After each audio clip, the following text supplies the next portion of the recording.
का समय था। चारों साइड सन्नाटा था। तभी जंगल में एक भयानक आवाज गूंजती है।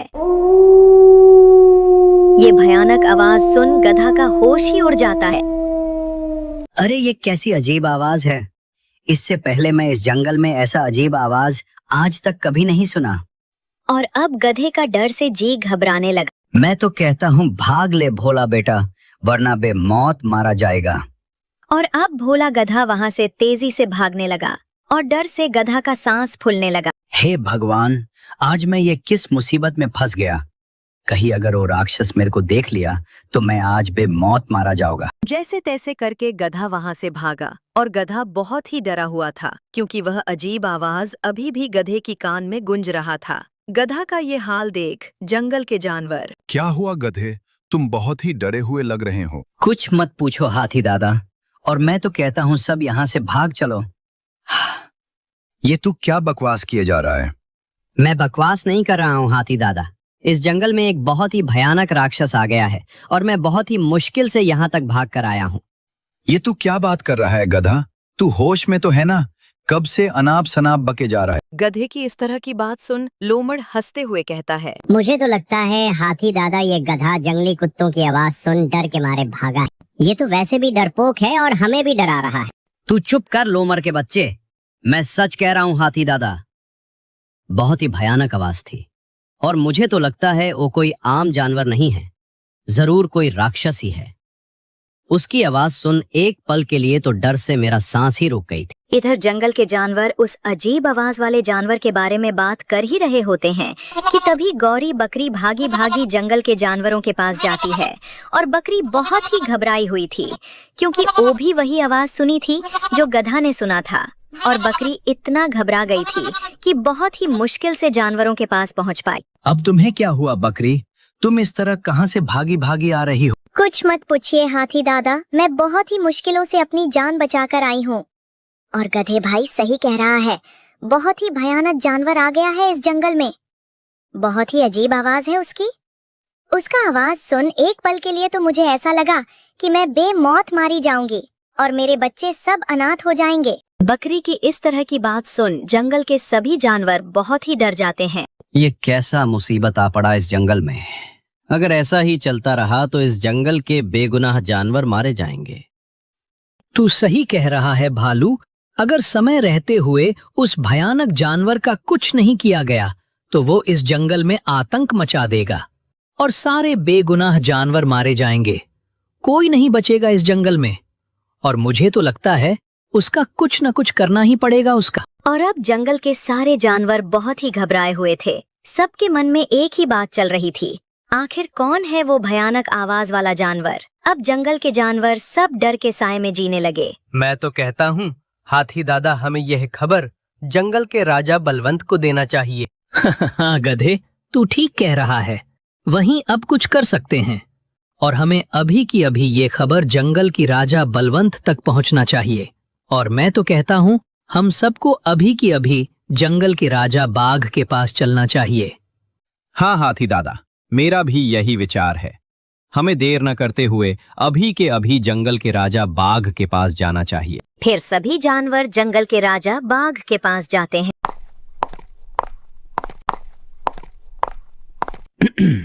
इस जंगल के राजा को हाथी दादा का प्रणाम। कहो हाथी दादा, कैसे आना हुआ? और तुम सब बहुत ही चिंतित दिखाई दे रहे हो। आखिर क्या बात है? चिंतित वाली बात ही है सरकार। इस गधे और बकरी ने पुरानी गुफा के पास एक भयानक आवाज सुना है। उसकी आवाज इतनी भयानक है कि जैसे कोई राक्षस का हो। ये तुम क्या बात कर रहे हो? तुम सब होश में तो हो ना? हाँ सरकार, हम सही कह रहे हैं। उसकी भयानक आवाज सुन अपना होश ही उड़ गया। उसकी आवाज सुन ऐसा लगा कि ओ कोई आम जानवर हो ही नहीं सका। हाँ राजा साहब, उसकी आवाज सुन ऐसा लगा जैसे कि वो इस जंगल में कोई बदला लेने आया है। बदला वाली बात सुन लोमड़। कहीं वो वही भेड़िया तो नहीं जो कुछ महीना पहले इस जंगल से बेइज्जत करके निकाला गया था? देखो, तुम लोगों को ज्यादा टेंशन लेने की कोई जरूरत नहीं है। और वो जो कोई भी है, बहुत ही जल्द वो बेनकाब होगा और तुम सब अपने अपने घर जाओ। आज रात को मैं खुद उस भयानक आवाज वाली जानवर का पता लगाता हूँ। फिर सभी जानवर अपने अपने घरों की ओर लौट पड़े। इधर जंगल का राजा बाघ सोचने लगा, आखिर कौन है हो सकता है वो अजीब आवाज वाला जानवर? कहीं वो भेड़िया तो नहीं जिसे मैं कुछ महीनों पहले इस जंगल से धक्के मारकर बाहर निकाला था? लेकिन एक भेड़िया का इतना भयानक आवाज कैसे हो सकता है? जंगल के जानवरों का कहना है उसकी आवाज बहुत ही अजीब एवं डरावना है। पर वो जो कोई भी है, मुझे इसका पता लगाना ही होगा। और अब रात हो गई और जंगल का राजा बाघ उस अजीब आवाज वाली जानवर का पता लगाने जंगल निकल पड़ा। और जैसे ही जंगल का राजा बाघ पुरानी गुफा के पास पहुंचता है, तभी एक अजीब आवाज आती है। कोई नहीं बचेगा इस जंगल में, सब एक एक करके मारे जाएंगे। ये भयानक आवाज सुन जंगल के राजा बाघ का तो पसीना ही छूटने लगा और डर के मारे वो वहां से भागने लगा। ये तो बहुत ही भयानक आवाज है। और तेज भाग बलवंत, नहीं तो आज तो तू गया बेटा, तेरा राजपाट का क्या होगा। और अब डर से जंगल के राजा का बुरा हाल होने लगा। ये कैसी मुसीबत में फंस गया। और जैसे तैसे करके जंगल का राजा बाघ अपना जान बचाकर वहां से भाग निकला। फिर क्या हुआ राजा साहब? क्या उस जानवर का पता चला आखिर? वो कौन है? कुछ मत पूछो हाथी भाई, बड़ी मुश्किल से मैं अपनी जान बचाकर आया हूं।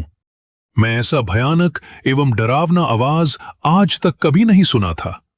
और तो और, वो तो खुलेआम चुनौती दे रहा है कि इस जंगल में एक भी जानवर नहीं बचेगा। अब क्या होगा महाराज? इस जंगल का अगर ऐसा ही चलता रहा तो इस जंगल में एक भी जानवर नहीं बचेगा। इस जंगल में सब के सब मारे जाएंगे। मैं तो कहता हूं इस जंगल के सभी जानवर तक ये खबर फैला दो कि कोई भी जानवर अकेला जंगल में ना घूमे, क्योंकि अगर वो जानवर किसी को अकेला देख लिया तो उसे वो छोड़ेगा नहीं, मार ही डालेगा। और अब ये खबर जंगल में आग की तरह फैल चुका था और जंगल में जानवरों का अकेले में घूमना फिरना बंद हो गया। ये देख जंगल के सभी जानवर बहुत ही चिंतित थे। सबके मन में एक ही सवाल था कि अब इस मुसीबत से उन्हें कौन बचाएगा। अब तो भगवान भरोसे जिंदगी चल रहा है। गधे भाई कब उस राक्षस की नजरों में आ जाए, कौन जानता है। हाँ बिंदिया बहन, तुम ठीक कह रही हो। मुझे तो कभी कभी लगता है गधे भाई, अब मैं ये जंगल छोड़ किसी अन्य जंगल चली जाऊं। इधर गाय और गधे आपस में दोनों बात कर ही रहे होते हैं कि तभी वहां लोमड़ आ जाता है। तुम्हारा कहना ठीक है बिंदिया बहन, लेकिन हम कब तक ऐसी कायरों की भांति भागते रहेंगे? और मैं तो कहता हूँ हमें एकजुट होकर उस राक्षस का सामना करना चाहिए। तुम्हारा कहना तो ठीक है लोमड़, पर हम में इतना हिम्मत ही कहाँ कि हम उस राक्षस का सामना कर सके।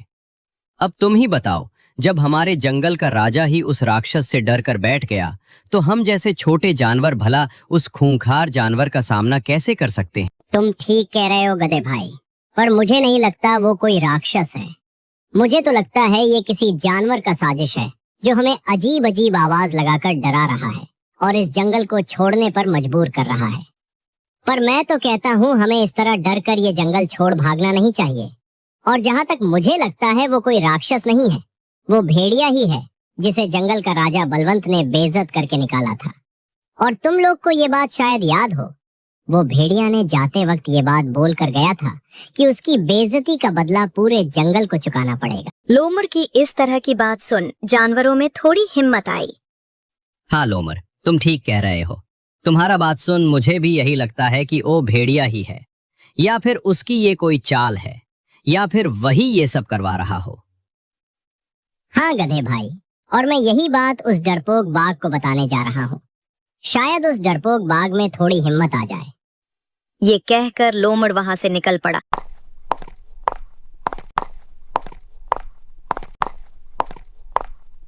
और जंगल के राजा बाघ के पास जा पहुंचा और लोमड़ को देख बाघ, क्या बात है लोमड़, कैसे आना हुआ? सब ठीक ठाक तो है ना जंगल में? जंगल में तो सब ठीक ठाक ही है महाराज, पर ऐसे छिपकर कब तक बैठे रहेंगे आप? आप तो इस जंगल के राजा हैं और आपको ये चोरों की भांति छिपकर बैठना शोभा नहीं देता महाराज। आप तो ये जंगल के राजा हैं। अगर आप इस तरह चोरों की भांति छुपकर बैठे रहें तो इस जंगल की बाकी जानवरों का क्या होगा सरकार? अरे लोमड़ के बच्चे, तू क्या मुझे कायर समझता है? अगर तू उस राक्षस का आवाज सुन लिया तो तेरा तो पतलून गीला हो जाएगा। चले आए मुंह उठाकर बड़ी बड़ी बातें करने। पर सरकार, मुझे तो नहीं लगता वो कोई राक्षस है। मुझे तो लगता है वो कोई जानवर ही है और इस जंगल में बहुत ही बड़ा साजिश रच रहा है सरकार। लोमड़ की इस तरह की बात सुन जंगल का राजा बाघ में थोड़ी हिम्मत आ जाता है और फिर बाघ, अगर ऐसी बात है तो आज ही मैं उस जानवर को खत्म कर दूंगा। और अब तुम जाओ और कल सुबह जंगल में ये खबर सुनने को मिलेगा कि वो भयानक आवाज वाला जानवर मारा गया। फिर लोमड़ वहां से चल जाता है। इधर रात होते ही जंगल का राजा बाघ उस भयानक जानवर को मारने निकल पड़ा, लेकिन बाघ को ये पता ही नहीं कि वो मारने नहीं मरने जा रहा है। और जैसे ही बाघ पुरानी गुफा के पास पहुंचता तभी एक अजीब आवाज आती है, आ गए मरने, मुझे पता था तुम जरूर आओगे। फिर वो अजीब आवाज वाला जानवर अचानक बाघ पर हमला कर देता है और बाघ मारा जाता है।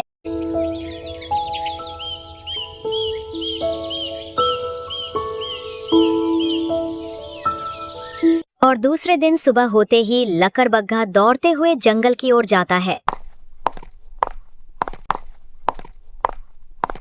गजब हो गया हाथी दादा, हमारे जंगल के राजा बाघ को किसी ने बुरी तरीके से मारा है और उसका लाश पास वाली जंगल में पड़ा है। लकड़बग्घे की इस तरह की बात सुन हाथी दंग रह जाता है। फिर ये तू क्या बकवास कर रहा है लकड़बग्घा? मैं सच कह रहा हूँ हाथी दादा, चलो मेरे साथ। फिर जंगल के जानवर बाघ के पास जाते हैं। फिर अरे बाप रे, बहुत ही बुरी तरीके से मारा, इसके शरीर पर एक भी चोट का निशान ही नहीं है। और अब जंगल के राजा बाघ की मरने की खबर सुन जंगल में मातम सा छा गया। जंगल के जानवर सब जंगल छोड़ जाने की बात करने लगे। गधे भाई, मुझे नहीं लगता अब हम इस जंगल में सुरक्षित हैं। हमें अब ये जंगल छोड़ किसी दूसरे जंगल चले जाना चाहिए। हाँ बकरी, तू सही कह रही है, मैं भी यही सोच रहा था। इधर जंगल के राजा बाघ का महामंत्री बब्बर शेर अपने राजा का मौत का बदला लेने के लिए बेताब होकर सबको समझाने लगा। देखो भाइयों, ये जंगल छोड़कर जाने से समस्या का हल नहीं है। आज तुम लोग ये जंगल छोड़ किसी अन्य जंगल चले जाओगे और अगर कल तुम्हें वहां से भी भागना पड़ा तो फिर तुम लोग कहां जाओगे? मैं तो कहता हूं, अगर हम सब मिलकर उस जानवर का सामना करें तो उसका सामना कर सकते हैं। और अगर कोई एक जानवर उसके सामने जाएगा तो उसे वो छोड़ेगा नहीं, मार ही डालेगा। तुम ठीक कह रहे हो शेर भाई, और हम सब तुम्हारे साथ हैं, क्यों भाइयों? हाँ तो फिर सुनो मेरा बात ध्यान से। फिर बब्बर शेर उस खूंखार जानवर को मारने की योजना बनाने लगा और रात होते ही सभी जानवर जंगल में इधर उधर छुप जाते हैं और शेर अकेला वही जाता है जहां से अजीब आवाज आता है। और शेर को अकेला देख, आ गया तू भी मरने, मैं तुम्हें भी उसी तरह से मारूंगा जिस तरह तुम्हारे वो बेवकूफ राजा को मारा था। बाघ के बारे में इस तरह की बात सुन बब्बर शेर गुस्से से भड़क उठा। फिर, अरे ओ बेवकूफ, तू इस तरह कायर की तरह छिपकर क्या बड़ी बड़ी बातें कर रहा है? दम है तो सामने आ और मुझसे सामना कर। बब्बर शेर की ये बात सुन वो बाहर आता है। तुम तो वही हो ना जिसे हमारे राजा ने धक्के मारकर इस जंगल से बाहर किया था। हाँ मैं वही हूँ, और तू भी नहीं बचेगा, और इस जंगल में कोई भी जानवर नहीं बचेगा, सब के सब मारे जाएंगे। भेड़िए की ये बात सुन छिपे हुए सब जानवर बाहर आते हैं और उस भेड़िए को वहीं मार डालते हैं। मुझे तो पहले से ही पता था कि ये दूसरा कोई नहीं हो सकता। ये भेड़िया ही है जो इस जंगल में आतंक मचा रखा है। और अब जंगल के जानवर सब राहत की सांस लिए और बाघ के मरने के बाद जंगल के राजा बब्बर शेर को बना देते हैं और पहले की तरह सभी जानवर